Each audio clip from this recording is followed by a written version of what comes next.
Bonsoir, chers auditeurs. Welcome to Pape French lesson. First of all,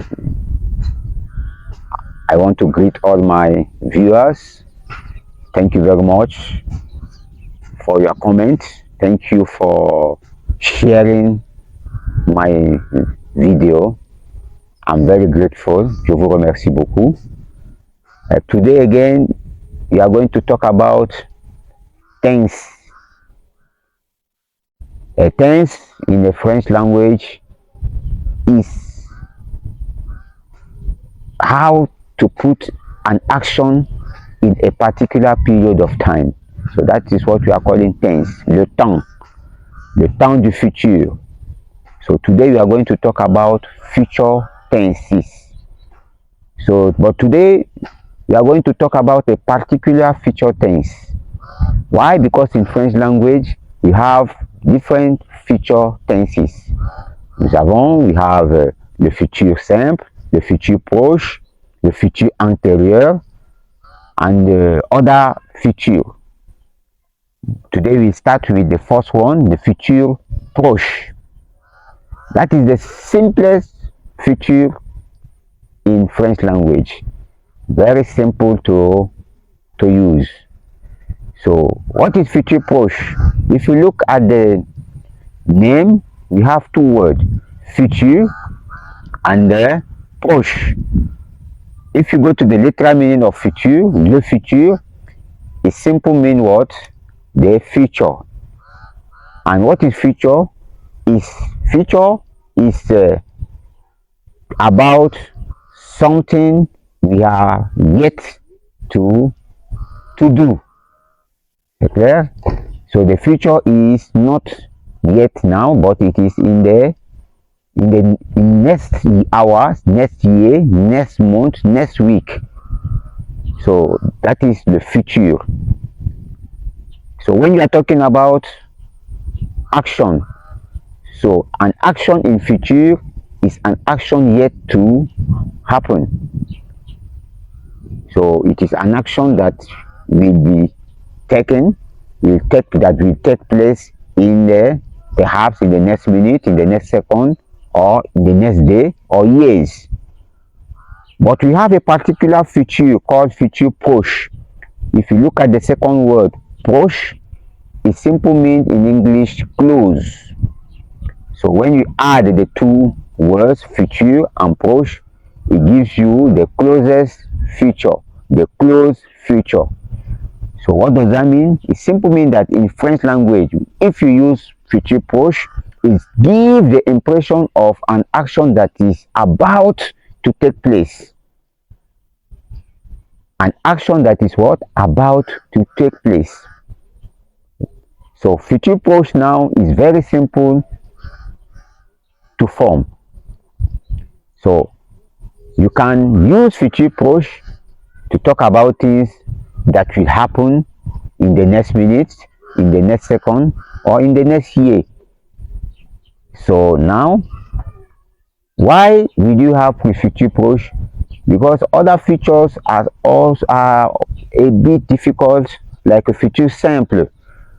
Don't mind the name, futur simple. It's not as simple as that, but you can also do it. But under futur proche, you can use futur proche to also express yourself. You can use futur proche to talk about things that are yet to happen. So now let's go straight to how to obtain futur proche.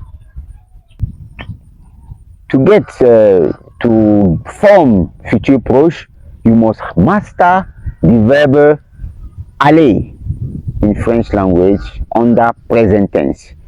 So to get futur proche, you must master the verb aller into present tense. So we can remind ourselves what is aller. Aller is to go. So aller in present tense is je vais, tu vas, il va, elle va, nous allons, vous allez, ils vont, elles vont. So this aller is used as what? A semi-auxiliary to form the future proche. Why? Because the verb cannot stand on its own. So the verb aller is there to support, but not as an auxiliary, but as what? Un semi-auxiliary. Semi-auxiliary. You can ask what is the difference between auxiliary and semi-auxiliary. An auxiliary introduce the past participle of a verb, while a semi-auxiliary introduce a verb under infinitive form. So the auxiliary are just two in French, être and aller and avoir. While in French language, semi-auxiliary are many: aller, faire, venir, and others. But under future proche, the semi-auxiliary we are using is aller, to go. So you master aller in present tense. But what are we going to do with this aller? So please just look at the formula. So now, in a sentence, remember that a simple sentence is subject, verb, object, sujet, verbe, complement. So now, the formula of future proche under the formula of a future proche is just simple. So to make a sentence, you need your sujet plus the semi-auxiliary aller in present tense plus the verb to be conjugated into infinitive form. Let me repeat again. Sujet plus aller au présent de l'indicatif plus le verbe à conjuguer à l'infinitif. Sujet, c'est the subject, plus aller in present tense plus the main verb, the verb to be conjugated into infinitive form. So let us see an example. You want to say, I will go. In English language, we have the same future proche. It is exactly the same thing. I will eat. I will dance. I will learn French. So when you go back, you can use another form in English. I am going to learn French. I am going to learn French. You see here, I, the subject, going is the verb, and to learn French is the verb into infinitive form. So now in French, I, je, plus aller in the present tense with je is je vais. To learn, apprendre French, le français. Je vais apprendre le français. I'm going to eat. Je vais manger. I'm going to read my book. Je vais lire mon livre. I'm going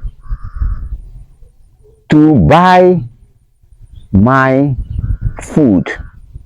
Je vais acheter mon repas. So this formula is very simple to apply. And the good thing about Futur Proche is that you can use this formula for all verbs in French language, no matter the groups. First group verb, second group verb, third group verb. Example, let us start with first group verb. Parler, to speak. Je vais parler à mon ami. I'm going to talk to my friend. Je vais parler à mon ami. Let us move to second group verb. Choisir, to choose. Je vais choisir un stylo. I'm going to choose a pen. A third group verb, like the example we gave, apprendre. Je vais apprendre la langue française. I'm going to learn French language. So you see, this formula can go with any verbs, even pronominal verbs. Par exemple, se laver, to bath oneself. We say, je vais me laver. Je vais me reposer. I'm going to have a rest. So you see, futur proche is very simple to use. C'est un temps très facile à être utilisé. Vous pouvez l'utiliser avec n'importe quel verbe. Il suffit seulement de maîtriser le verbe aller au présent de l'indicatif. Merci beaucoup. Au revoir. Thank you very much. Please, once again, like, subscribe and share. Merci et bonne fin de journée. Au revoir.